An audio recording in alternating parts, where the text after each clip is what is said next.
say they have skeletons in their closet, they mean they killed someone or they went to an island, but for me, I literally have one.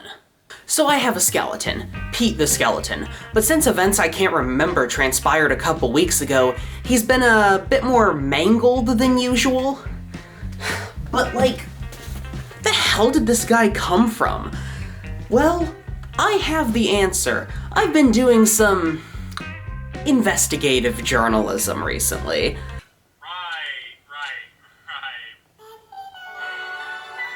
And I've uncovered the hidden history of good old Peter here.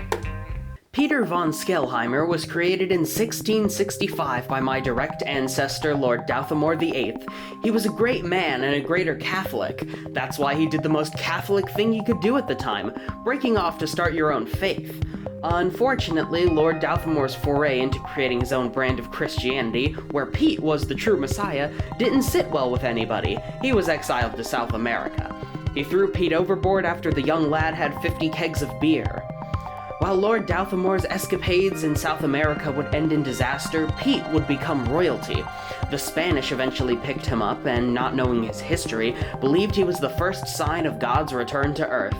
Unfortunately, when Pete's presence couldn't stop the Spanish Empire from collapsing, they burned him at the stake instead. Problem is, he's a skeleton. He doesn't burn. So he waited until everyone had left and started a grand journey. He met many people along this journey, but we don't have any time for that, so let's skip ahead to the good part, coming into the graces of yours truly. Pete found it funny to scare people by setting up in a spirit Halloween, so when I went there to get a snazzy top hat, I found him. I didn't realize he was alive, though, and just bought him like any other skeleton. Then, oh god, the incident. Alright, that's enough of that.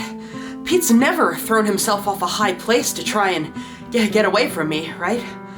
Wait, where'd he go?